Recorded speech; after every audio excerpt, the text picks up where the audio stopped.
Welcome back.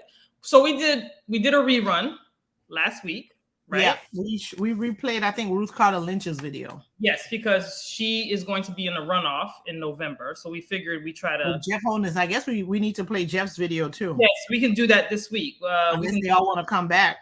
Mm-hmm. And you guys can take a look at Mr. Holness's video as well. And you all can, sorry, because I'm we don't have anybody doing our thing or whatever, so we got a live stream wherever we can live stream. Okay. So we're back. Thank you for coming and subscribe, share on YouTube. Please like, share, and subscribe, as we said. Thank you for joining us. We're always trying to come and bring information to the community. I try to bring on different shirts. So my shirt today says "Unbothered by Negative Souls." There's been a lot of negative people. We'll get into some negative foolery. I don't know how we can just. There's never a dull moment in these United States. So anyway.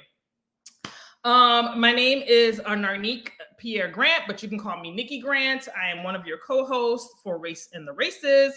I'm going to let Sandra introduce herself, and then I'm going to give us our little spiel that we give prior to us getting into our segments. So go ahead, co-host. Tell the people who you is. So I usually come here with my other laptop so I could go ahead and share the feed. But I kind of didn't do that today, so I was actually doing it from my phone. So that's why y'all saw me looking down. My apologies. All right, Sandra Sheffer and other co-hosts of Race and the Races. Yeah, we got some things to talk about. You know what I mean? Like the Queen done passed away, and then it's the reaction has been conflicted. But more importantly than that, we're still this is midterm election cycle season. Mm-hmm. There are a whole bunch of people that's vying for your vote at the latest date, November the 8th. So we're going to talk a little bit about, some of the candidates. There's some folks who, because they didn't have an opponent in their primaries, they're good. There's some folks that are in runoffs. And, it's important. And we usually talk just mainly Florida. But because the Senate is up for grabs for us to have like a solid majority, we're going to talk about a couple different states that we should get involved with. If you know people that live in those states, encourage them to vote. For certain individuals, donate $5 to their campaign. Some people are asking for as little as $3. That goes a long way when you have a significant amount of people making those types of donations. No amount is too small. So we encourage you to do that because, we do have a really great opportunity to take control of the Senate, and we better not lose the House, because if we lose the House, then that's going to end up making things just a little bit more complicated. The two things I'm talking about is on the federal level, not the state level. Florida is not really in a position yet where they can take over either the House or the Senate in Florida. So we're talking about on the congressional level, U.S. House and U.S. Senate. All right. That's all I want to talk about. Narnique got the dates for, early voting and last day to register to vote and all that type of thing. So she's going to tell y'all that, and then we'll start with the show. All right. So before I start with the show, I just want people to know, when you come here if you want to know how to participate. This is something I typed up, child, but I'm gonna get it through. I'm gonna get through with it. Okay. If you want to know how to participate in the political process as a Black American, but aren't very political, this is the show for you, because we try to break it down as best we can. We talk about all things race and races, elections, legislations, and we do candidate interviews.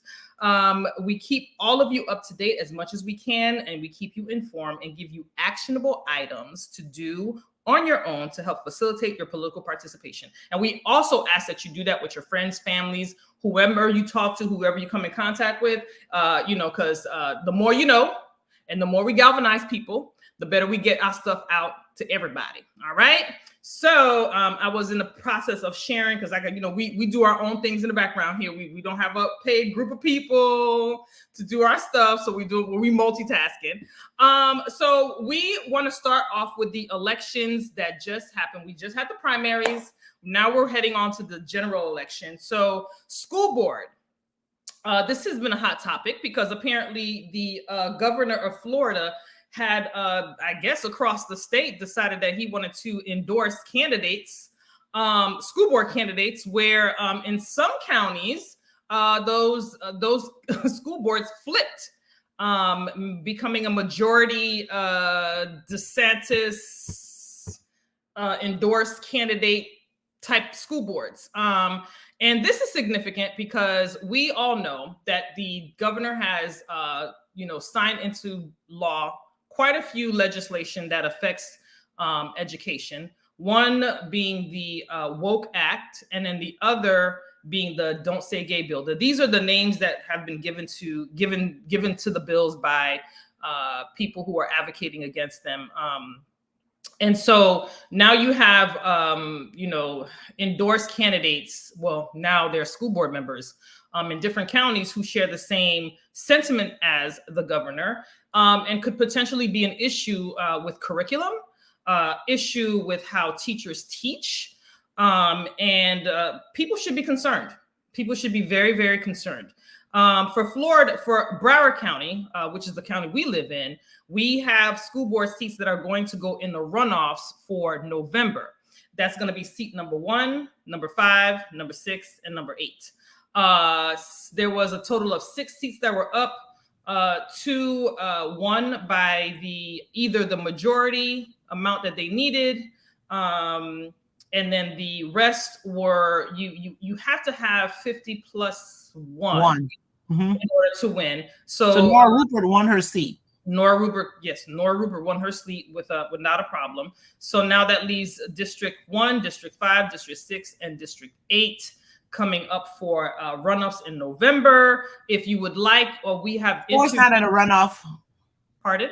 Who's Alodef running against? No, she won her. She won also by she the won. So so 4 is not in the runoff. 4 and 7 are not in the runoff, but 1, 5, 6, and 8 are. Okay. And so those seats, we interviewed candidates for those seats. If you would like to go back into our YouTube channel as well as our Facebook. Well, the person we interviewed for 6 is not in the race, because remember we interviewed Juan Morales. Oh, we did. That is correct. So we haven't spoken to Julian. That is correct. So we interviewed 1, 5, and 8. We did interview 1, 5, and 8. And if you want to go back and look at our videos for 1, 5, and 8, please do so. Even the 2 runoffs in 5 were both. We interviewed both. I know we did Rod Velez, who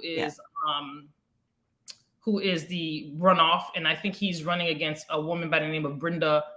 No, not Brenda. What's Mary Martin Murray? Mary Murray Martin. Yes, Mary Murray Martin. Yeah. So we did not get an opportunity to interview her. However, we did send emails to all candidates. They all had an opportunity. So those who responded are the ones who got those who responded are the ones who got interviews. Those who didn't respond, it was out there, and it was up to them to make a decision to want to come on our show. And so, like the people that are running for commission seats, like city council, city commission, those seats, we'll start interviewing them soon, because they were not on the ballot in August. Their election is November 8th, last day you can vote, because there's early voting. We encourage people to early vote or vote by mail. So we'll talk to some of those candidates before the November 8th election. Absolutely. And we will let you all know ahead of time. We tend to put our flyers out there so you can see. If you are a follower on our Instagram page, is by the same name, go ahead and hit the like button, or follow the follow button on that. We always put all the candidates on there. We have a Twitter page, same name, and we tend to kind of post those things out. All right. So the other group that is going to be going on runoffs are the judges groups. And I only know the numbers. I do not know the names. I apologize, but I think Sandra might know some. So group 23, 51, and 15 are up for running off in November. I know there's one with Tanya Hamilton, Suzette Hyde. No, Tanya Williams, I'm sorry. Tamar Hamilton, Suzette Hyde. Black Girl Magic. Black Girl Magic. Black Girl Magic. When we get to our second segment, we'll talk about why representation matters. But representation matters, okay? And so Tanya Williams, Suzette Hyde. Can you repeat that one more time? So Tanya Williams, Tamar Hamilton, Suzette Hyde. Okay. And those groups are 23, 51, and 15. I do not know which one goes to which, but just know that those are the names that we're rooting for. All right. They're running for judge. They're all running for judge. They're all running for judges. All right. Candidates that are running for statewide seats are the governor, Florida. So we have Charlie Crist, who won the primary. Naomi Blermere. And his lieutenant governor is what is her name? I know it's Hernandez Motz. Yes, she Carla, is. Maybe. I think it might be school teacher, something like that. School teacher for 19 years. Also, the president of the teacher union, United Teachers of Dade, UTD, United Teachers of Dade. So that is his running mate. For agriculture of commissioner of agriculture and consumer services. Consumer services, I have that down too. Is Naomi Blermere. And for attorney general is Ayala Aramis. Yeah. Aramis. And who else is running statewide? What else? What other? There's a financial officer. There's a chief financial officer person that's running statewide. We're supposed to know his name. We'll get it before.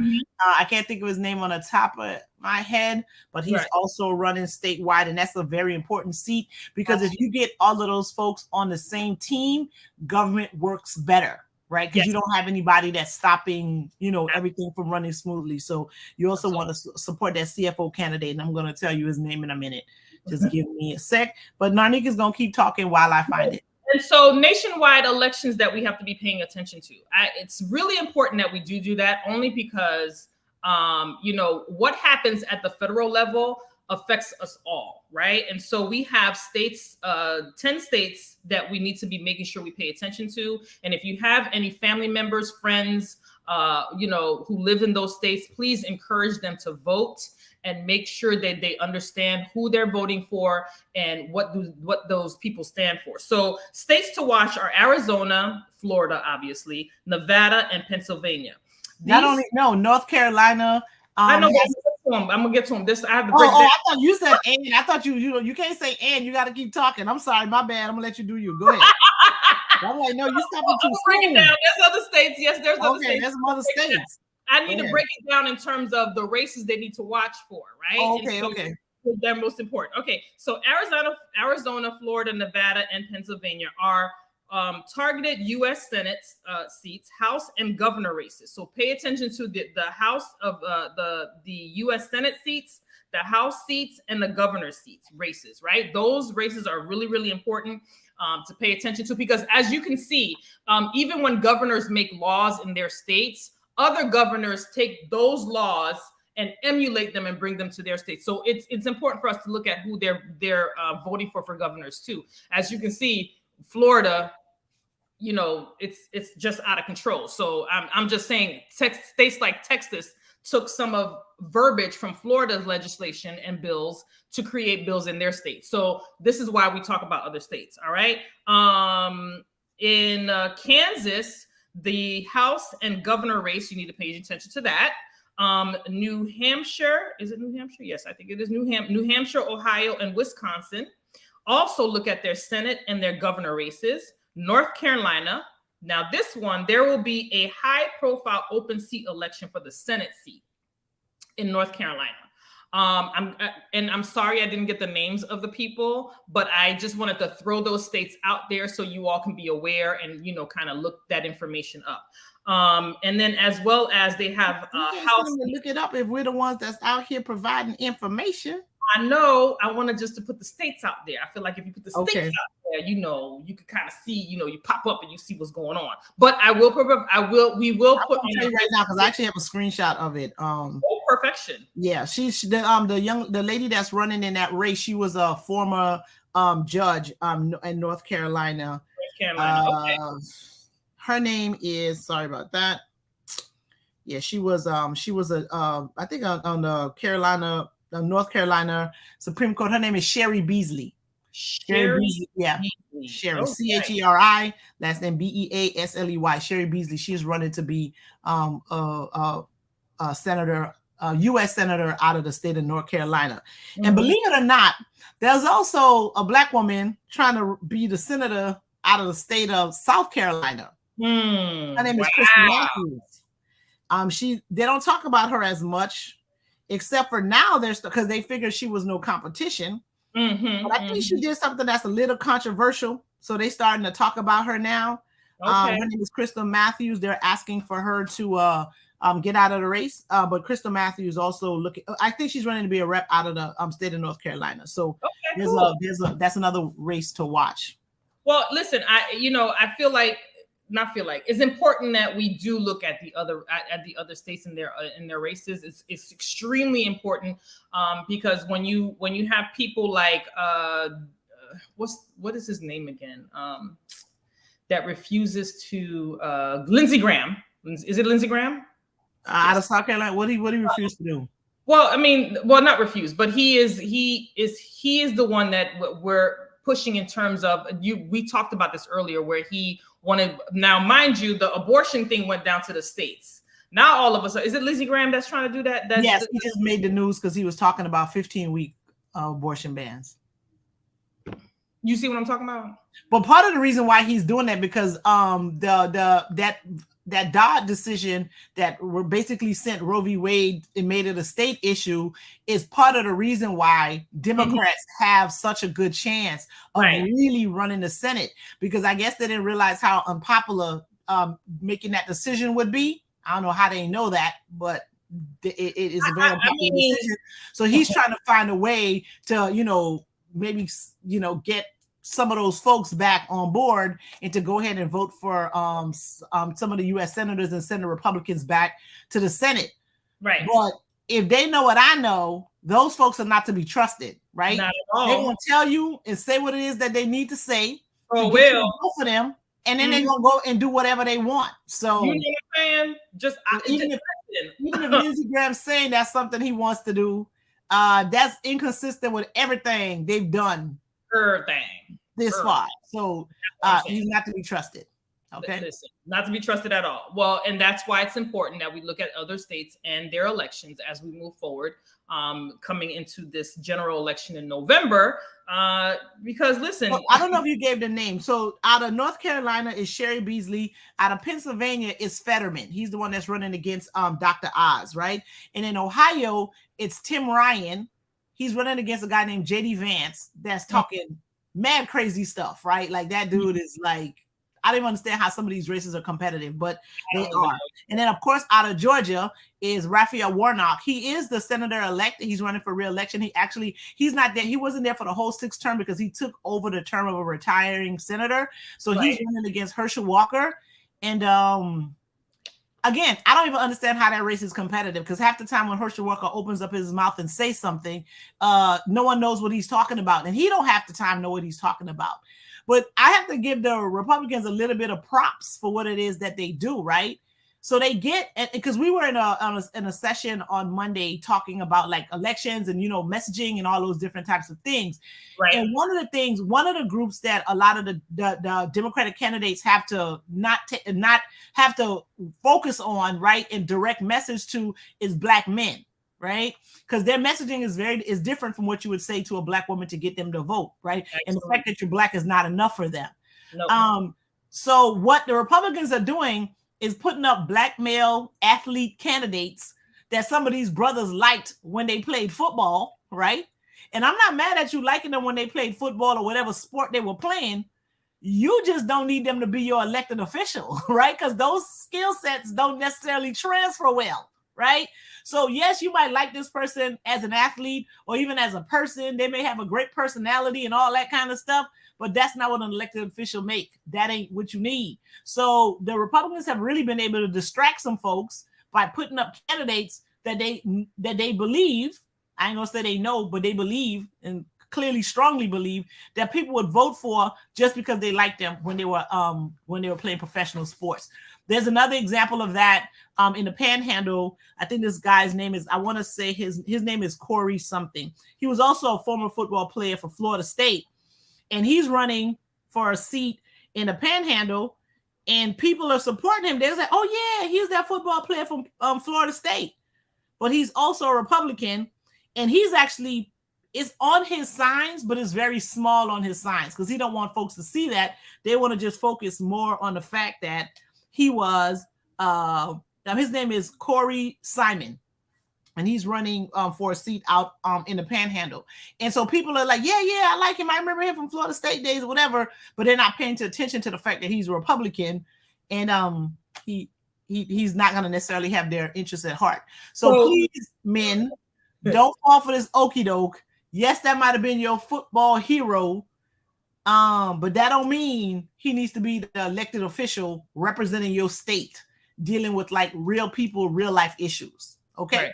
And realize that Black people are not a monolith, and Black women. Well, nobody, no nationality or culture is a monolith. But but then, while me and you understand that, but the great majority in terms of the Republican side, that's why they feel like they can bring a football player or someone who played football who has no idea about politics, none whatsoever. Herschel Walker, no idea, doesn't know the issues of Georgia, doesn't know, no idea is what I'm saying. So the fact that they think that you are stupid enough to believe that we are a monolith and we're just gonna take anybody. I don't know if that's a monolith thing. That's I think y'all stupid thing. Think, you know what? I think they just think people stupid. So that is it's real disrespectful to do that. It's real disrespectful to put that guy up as a candidate. Offensive. I think people should be very offended, extremely offended, right? That you can take someone like Herschel Walker and say you're going to have him run against another Black man that got plenty sense. All I'm saying is, knows how to do the job. All I'm saying is, listen, white people like to keep Black people dumbed down and docile. And what I need us to do is make them understand that we bought that life. Like, we've been about that life. And I want us to be able to come collectively and say, you know what? Enough is enough. And we're gonna take it to the ballot box. They've written since I think about 32 states that are run by the Republican governors have written very, very intrusive and restrictive laws against voting.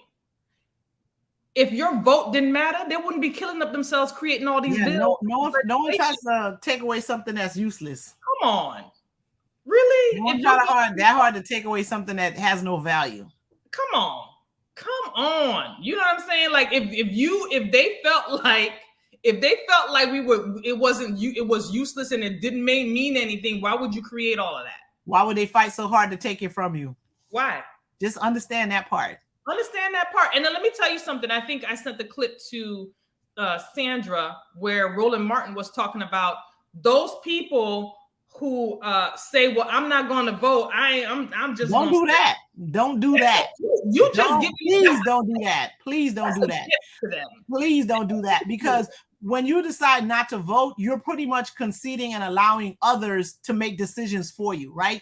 Even though it may seem as though like, oh my God, even if I vote, it don't matter. We've seen too many examples where your vote does matter, right? And at least you want to know that you've at least did your part in trying to correct all this and make it right.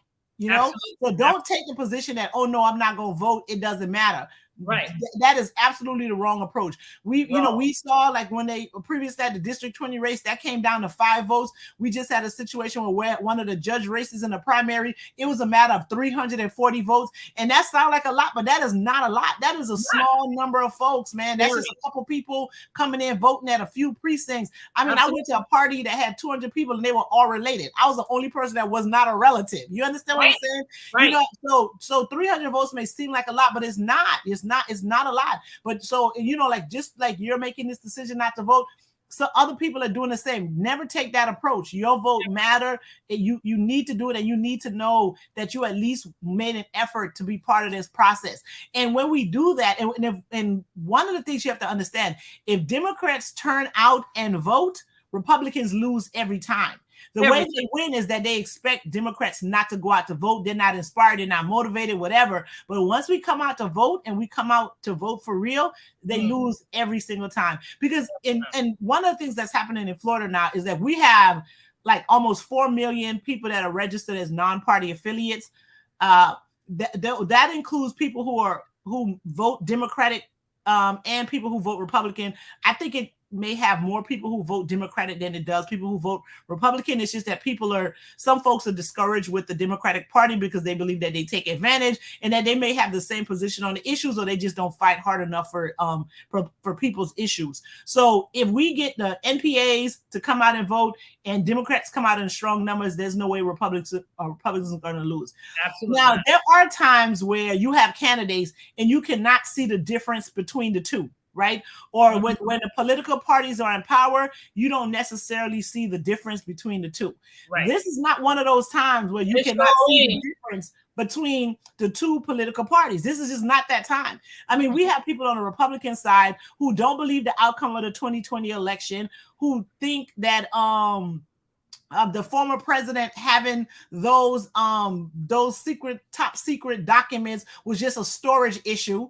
That was said by, the current U.S. Senator from the state of Florida, Marco Rubio, basically said the former president having those top secret documents was just a storage issue. Like, he ain't mean to have them on purpose. Like, are you serious? So these are this is the difference. This man had classified information that you're not even supposed to take off the premises. That's supposed to only be seen in a secured location, that was in his house, in a box, in a closet somewhere, and people are making excuses for this, saying that that's a storage issue, right? That's a clear distinction between the parties, and this is what we're talking about, right? You have election deniers, you have folks that are climate deniers that don't believe in climate change. It's been 100 degrees easy almost every day. We have states that are literally flooding. Half of Pakistan was underwater last week. You know what I'm saying? The climate change is real, right? So that's a clear distinction between the parties right now. Another real distinction that folks are living through right now is those who didn't want to vote for the infrastructure bill. Remember, every single Republican voted against the infrastructure bill, including the elected officials from the state of Mississippi, right? And they don't want to talk about this, but it's still happening. Now, if you're paying attention to what's going on in Jackson, Mississippi, you cannot use the water at all. It's period. Out of the sink, dark brown and black. Okay, they can take showers and they have babies, children. You can't do nothing with the water. You can't put it through a filter. You can't do nothing with it. It is straight garbage, poison, trash. Okay, so when you have people who are sent to do the people's work that says no, we don't need infrastructure. And now you have a city in the state of Mississippi where the water, like the entire water system, is trash. They got to get people to donate bottled water to them in order for them to bathe, brush their teeth, cook their food, take care of their kids, and all of that.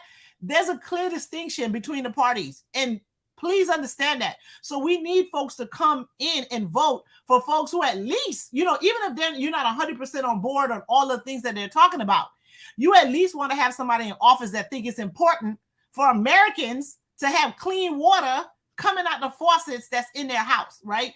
Clean water is an issue around the world. It's an issue around the world. There's no reason for it to be an issue in the United States. I can't even understand why we even. I to be honest, I'm in total utter disbelief that we even having that conversation. In the United States of America. Clean water is an issue around the world.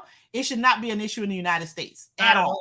Right. And again, don't hate me on this one, right? But we're sending money to the Ukraine weekly.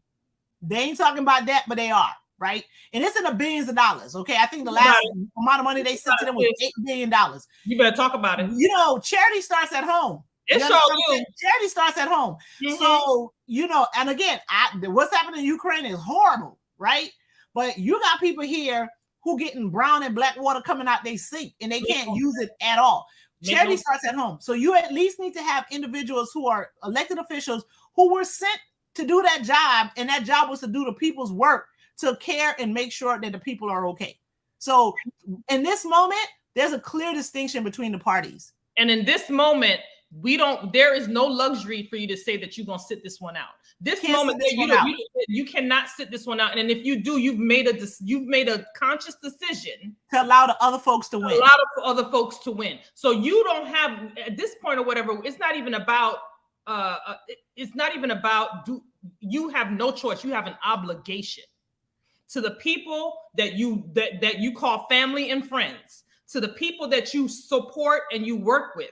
You have an obligation to come out here in November and make sure these elected officials understand that you are here to do the will of the people, not your will, not your agenda, not your people's agenda, not your little group.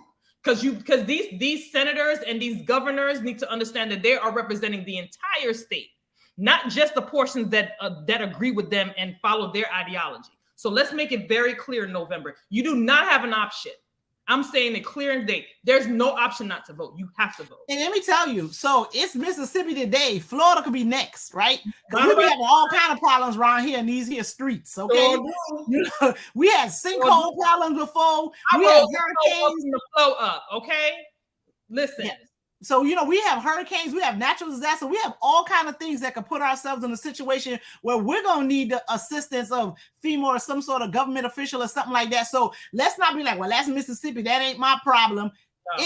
It could easily become your problem too. It may not be the same problem, but it's a problem the same way you may need your fellow country folks to come and help you out. So we really need to make sure we put people in place who are humane in what it is that they're doing. They're not fully interested only in corporations benefiting, right? They're interested in helping regular folks who really are the ones that put them in office. I mean, the corporations might give you money, but there ain't enough of them to vote you in. So you need the people to vote you in. So we need to really do the right thing. And the other person that I didn't talk about was Charles Booker. He's running for Senate from the state of Tennessee against Rand Paul, I think his name is Rand Paul. Rand Paul. So he's running against Rand Paul in the state of Tennessee. He has a very great opportunity to win. He ran against Mitch McConnell the last time. Well, no, he ran to be the Democratic nominee. They chose someone else to run against Mitch McConnell. They spent $88 million to let that lady lose, but okay, I digress. But Charles Booker really do have a great chance this time to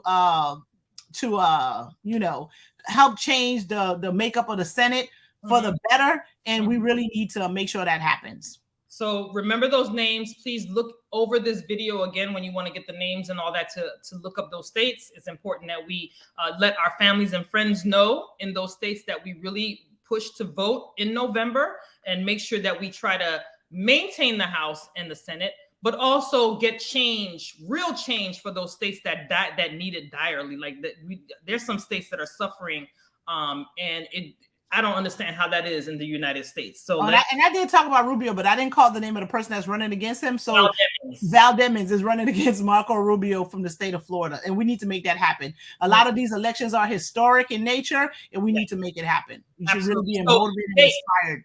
Early voting starts October 24th. And runs through November 4th.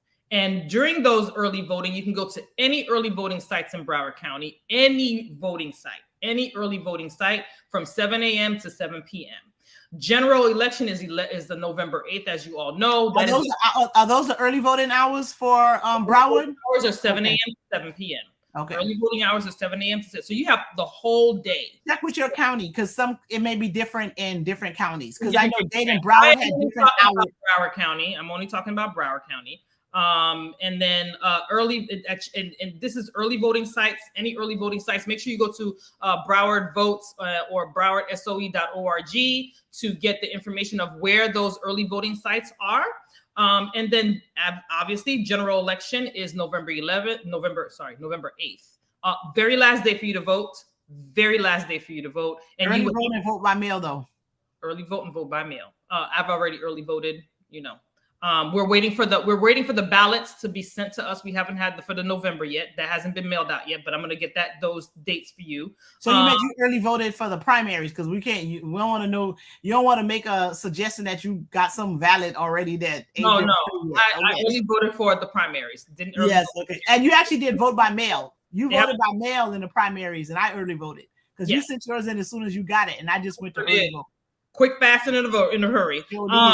On election day, you have to go to your specified precinct that is on your voter registration card. You have to go to your specified precinct on your voter registration card. You cannot go to any voter place. You have to go to the specified precinct on your voter registration card on election day, and that's from 7 a.m. to 7 p.m. that day as well. I will get the dates for your mail-in ballots and the last day to request it, and I'll also put it on our social media platforms. And the last time, the last day during the primaries, the last day to request your vote by mail ballot was actually the first day of early voting. So I don't know if that will be the same thing this time. Yes, I will, but I will get that information. I mean, throughout the course of the show, I'll probably get it while we're talking about other things. So let's switch gears a little bit. Okay. We're going to talk to entertainment news. So, but let me make one more point on the political side. So, the next few shows, we're going to pick a few cities and we're going to tell you about the commission races, right? Because there's about 30 of them that and we have to go to them individually, find out who the candidates are, and so we're going to get that information, and we'll just talk about each few cities during every show. Yep. And then we'll put out information and websites if we can, so you can go and look, and hopefully we'll try to do our best and get as many of them who's having elections as possible, and then get their website so you can go see for yourself who the candidates are. So. Yeah, but we'll break it down by cities because it will be too overwhelming to try to do them all in one show. True. Yep, we'll do them by cities. We'll try to do 2 or 3 cities segment, right? Yeah. Mm-hmm. All right. So entertainment news. Which one you want to start first? Because I don't find there's very few things that are entertaining these days. Because even when it's supposed to be fun, it turns out to not be. So okay. Well, it wasn't entertaining right now. I have it listed under entertainment because to me it's like that's where it needs to be. So I'll start off with, which is not entertainment news, but it is news. Queen Elizabeth died. I don't know. 4 days ago, 5 days ago, not sure. Okay, I don't remember. Not that I keep it to, so the controversy. Not even been a week ago. Could have been a week ago. Yeah, Sunday or something like that. Last Sunday or something like that.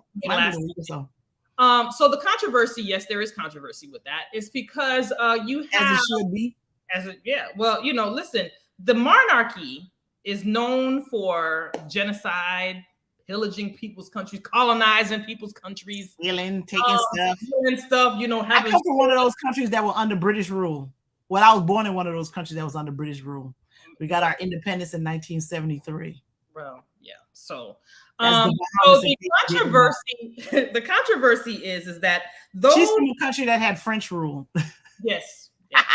They were colonized by the French. They just anyway, but I digress. You digress. All right, go ahead. What happened? What's up with the Queen? So the controversy is that those who were colonized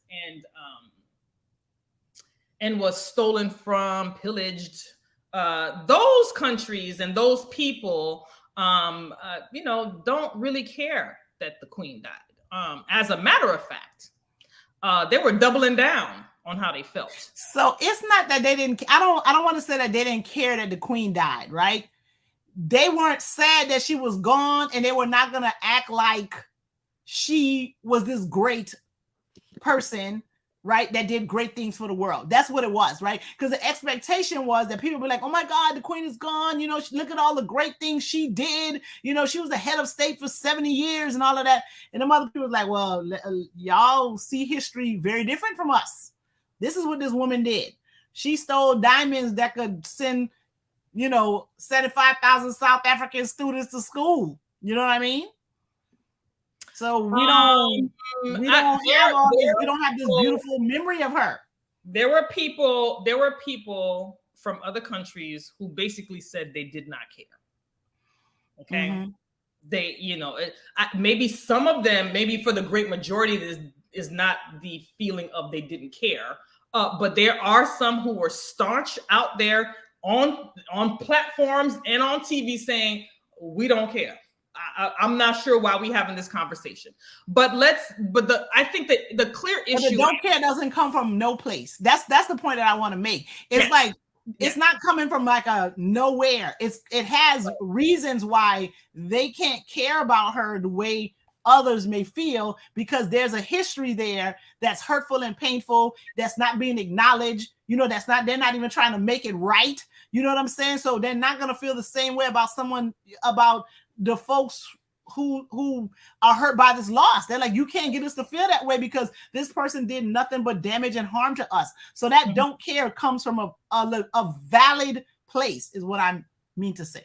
Okay, and thank you for the clarification, co-host. I think that one of the things that I've been seeing is the fact that there are those who revere the Queen and the monarchy who have come out and basically chastise and or denounce people for feeling that way. And the for me is, you don't get to tell me how I feel. Number one. Mm-hmm. Number two, you should be harmed. And generations. We're not just talking about a group of people at a time and space in history. We're talking about generations. About 5 of them.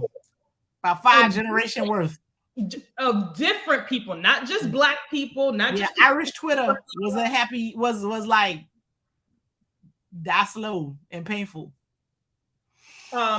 What I'm saying is that the fact that the great majority want to make this monarchy look like this was the best thing since sliced bread. Let's not say majority. I don't even think it's a great majority. It's just the people that have influence in the media that's doing that, right? And they're trying to make it seem, because there's a lot of people of color in this world, right? We had like India, parts of Asia, like Africa, some of the European countries that were like, screw her. Right, that's a lot of people that's saying screw her, right? But it's the folks that's in control of the media, at least here, that's making it seem as though most people are sad about this. Right.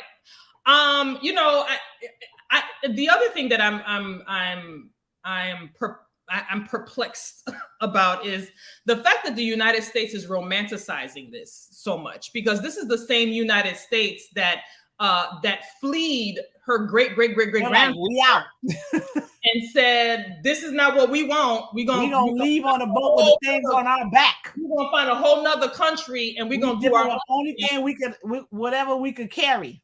And so now you're romanticizing the very monarchy that you fled with the clothes on your back. Whatever else you could carry, risking your life. Didn't know what the other side was gonna look like, but you like, it got to be better than this. So you were like, it can't be no worse than this. So we out. So we're talking about rightly so, co-host, that the media, those powers that be, will kind of give you this narrative that this is one of the most gracious, loving persons, classy and high society, hoity-toity. Yet still, this is the same woman in 1947 when she went to Africa, South Africa, and they just instituted the apartheid under her reign. I'm gonna let that just sit. So y'all. These are the same people that said Meghan Markle couldn't be in a room while she was passing.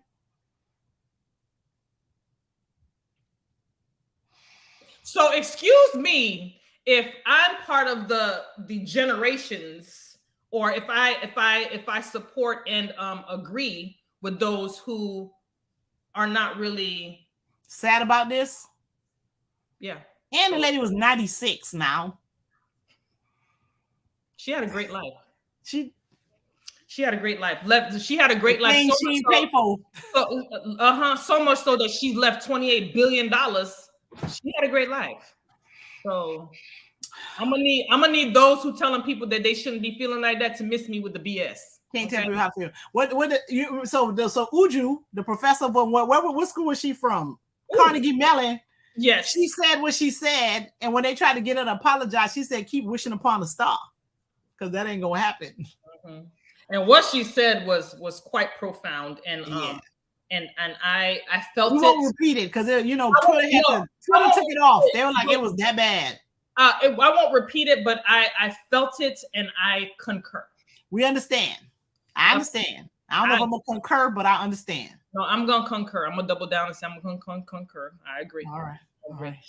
So the next item on entertainment. That's supposed to be entertaining, but somehow got corrupted. Go ahead. So the Little Mermaid got she black, y'all. The Little Mermaid got some flavor, and now the Cauliflower Coalition are up in arms. Girl. I didn't call nobody out their name. I did not say that. Cauliflower Coalition. I didn't say those. I did not use those words. I'm going to. The Cauliflower Coalition are up in arms because the Little Mermaid, played by Halle Bailey, it is called what is it? The people version. There's a word that they use. I forgot the name of it. The way they use the name. It's not a cartoon version. It's the people version of Halle Berry. Disney decided that they were going to remake. Halle Berry. Sorry, Halle Bailey. Okay. Sorry, Halle Bailey. Halle Bailey. That's Chloe's sister. Chloe's sister, correct. Yeah. So Disney decided. Khloe Kardashian, y'all. Chloe. Yes. Chloe Bailey, right? Mm-hmm. So Disney decided they were gonna put some flavor. And they dropped the trailer for it. And I have to say, I'm gonna be paying my money to go see it. Absolutely. I might even go to a movie theater, and I haven't been in one in over 2 years. Me neither. I've not been in nobody movie theater since COVID. Right? I plan on going. I think the disturbing part of it is because when they dropped it on YouTube, they got 1.5 million dislikes. Ooh, so much so that they had to hide the dislikes, right? My issue is how's the Cauliflower Coalition gonna be upset on a 15th? Not my words, y'all. What would you say? Not my words. Listen, I have a job, so you don't be trying to get me all messed up because you my words. My words, and y'all can take it how you sign my checks, girl. My words. I ain't the say words that. of Narnique Grant. Those are my words. The Cauliflower Coalition. I don't understand how you're gonna be upset about something that is fictitious and is not real. Mm-hmm. There is no such thing as a mermaid. Well, Haitians believe there's a mermaid. They think I saw it. They think what's the one? Maury is mermaid. And can you tell the people what moe is, because that's pretty good. What is that? So it's this very salty fish that I don't know what the regular name is in English. I just know it's moe, and they sell it without the head. And some Haitians believe that is mermaid because they never sell it with the head. Okay, so anyway, it's mermaids. It's really salty. Mermaids are not real. Before you can. Mermaids are not real. Okay, and I don't know why we're even having this conversation. I don't even know why there's a point of contention on a cartoon. You messing with their fantasy, okay? Okay, but what was that Ariel was white? So now y'all trying to mess with their fantasy. That's why they mad. So their children and their childhood should be the only thing that they can look and say, oh my goodness, this was something such great. But our children and their childhood shouldn't get the same thing too. Like, I don't understand. Make it make sense. That's like make another mermaid. Don't call her Ariel though. Make her Ariel friend. Whatever. All I'm saying is this shouldn't even be a point of contention. It shouldn't matter. But you wasting time on the silly part of the thing, right? This is the part that's interesting. So they got some TikTok folks out here that said, let me key it up. I gotta key it up. What if I gotta key it up? Roots. Don't y'all be mad? I'm like, listen, go ahead and remake Roots. I know for sure. I'm paying regular price. I'm going opening weekend to watch it. Me too. By all means. So that's how like this is how far they went. It's like, oh, y'all making mermaids black, then we're gonna make a white version of Roots and a white version of the color purple. Have fun. I'm watching it. Do it. I want to see it. By all means. I want to see it. And don't change the storyline. Keep it the same way. Don't rewrite it. Do it that way. I want to Don't see. change nothing. Don't change it. But by all means, I'm going to see it. I'm gonna go watch it. I'll pay for it. So I want you all to see what this man said. Okay. Can we do that? Can we play somebody else stuff? It's public. Yeah. We can play it. All right. I'm gonna play it. I'm gonna play it. Hold on. Let me get it. Let me yeah. So that's how upset people were. They were threatening to redo Roots in Color Purple. It's really it's hilarious. I'm like, don't make that a threat. Make that a promise. Here's a video that's going to make some people, can you hear it? Especially in a certain demographic, very mad. Can you see it? Disney has decided to remake The Little Mermaid with an all-black cast. Okay. Here's my thing. Since we're remaking classics with a different cast of a different race to give them more exposure or whatever, I guess would be the best way to say it. I say we remake a couple of other classics, this time using an all-white cast. I say we remake Roots and The Color Purple using only white people. I mean, let's do it. All who are in favor, say aye. Aye. Were we supposed to be mad? Were we supposed to be upset?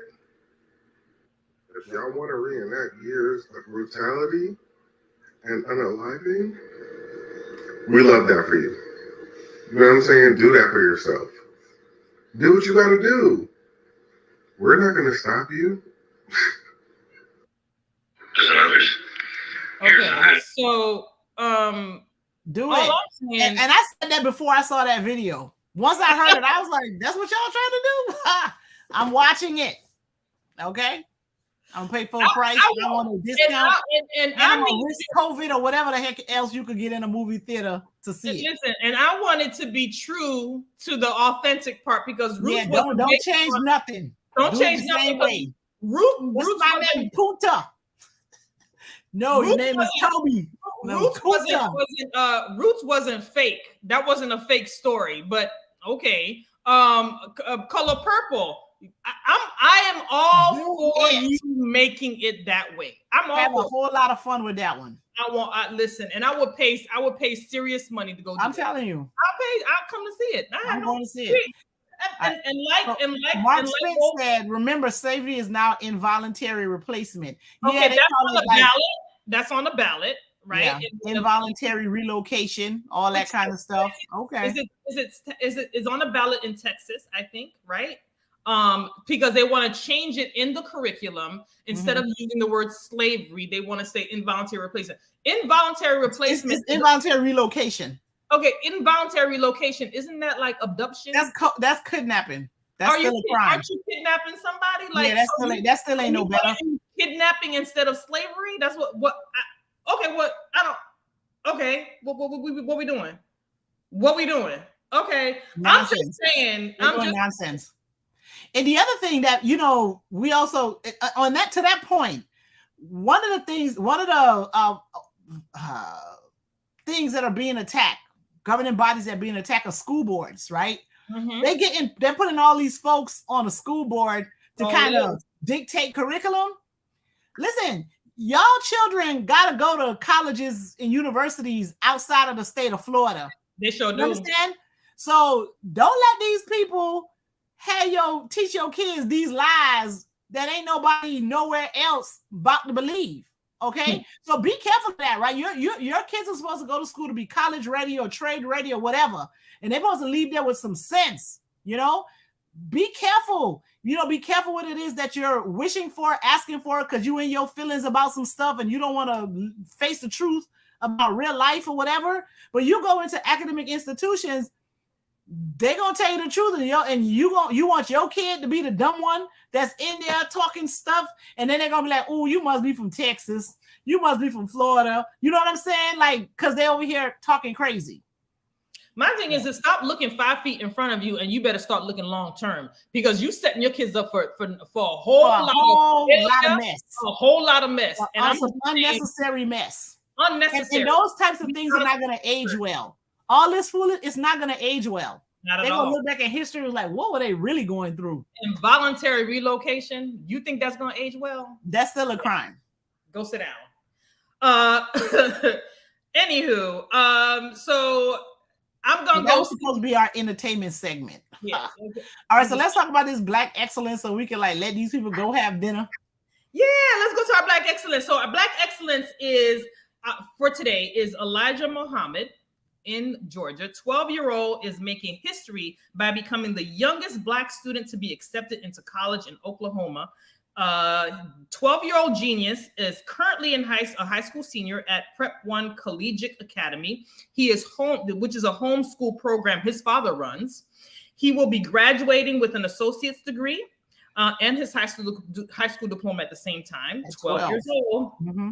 All right. He will be following in his older siblings' footsteps. His sister just made history as the youngest graduate from Langston University and Oklahoma Community College with 2 associate's degrees on the same day. All right.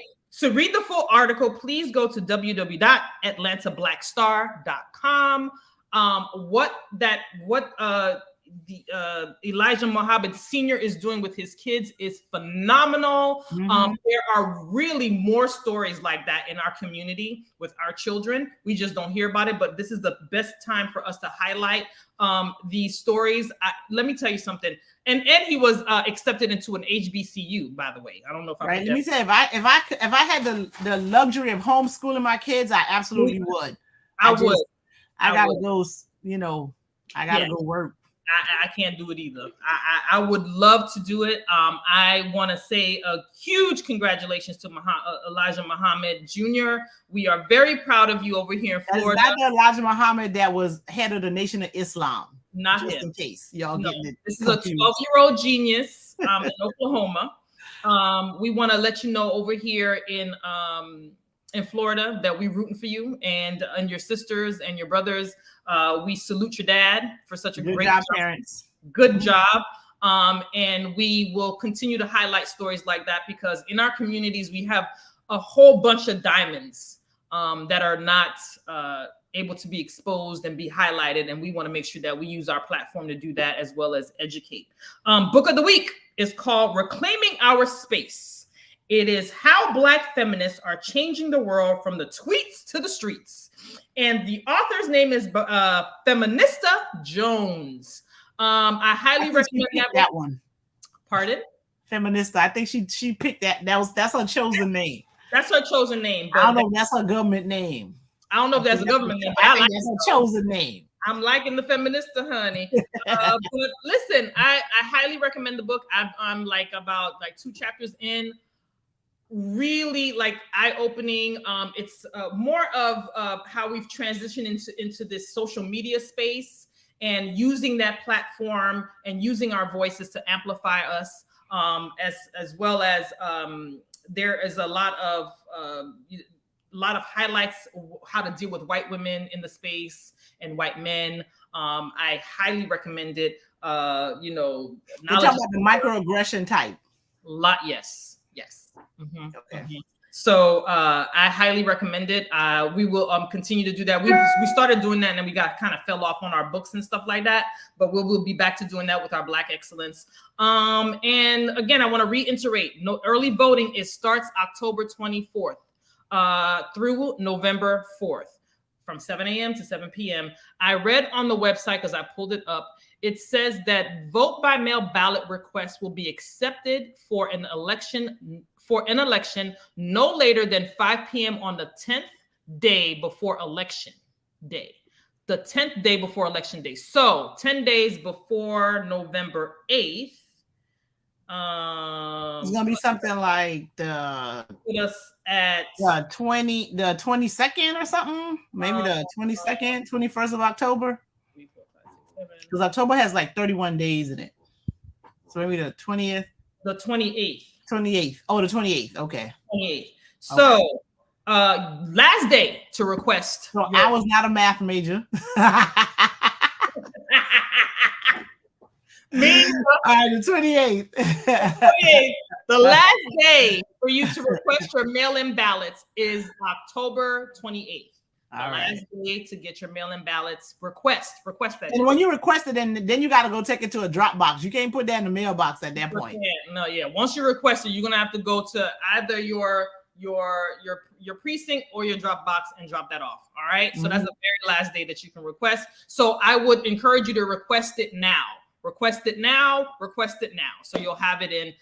It was the easiest thing for me to do. You can track it once you mail it back. Make sure you follow all the instructions. Sign where you're supposed to sign. Check where you're supposed to check. Use a black pen and mail it off, and you're able to track it on the website. I mailed mine off. They literally got it within a few days, and it was counted, and it says your vote has been counted. That is the best way to do it. I would, really, really implore you to do it that way. Again, October 28th is the last day till you request your mail-in ballot. All right.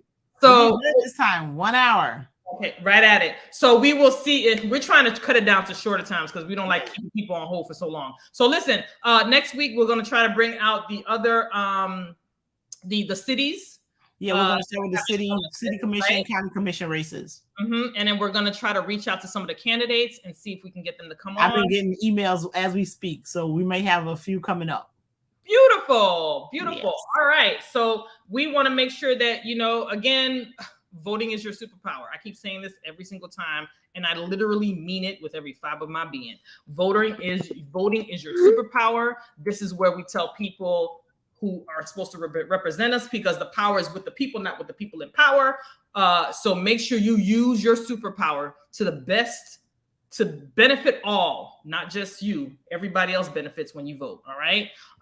We're still in the pandemic. Still be careful. Got that monkey wearing my mask. Still be careful, y'all. And y'all thing, listen.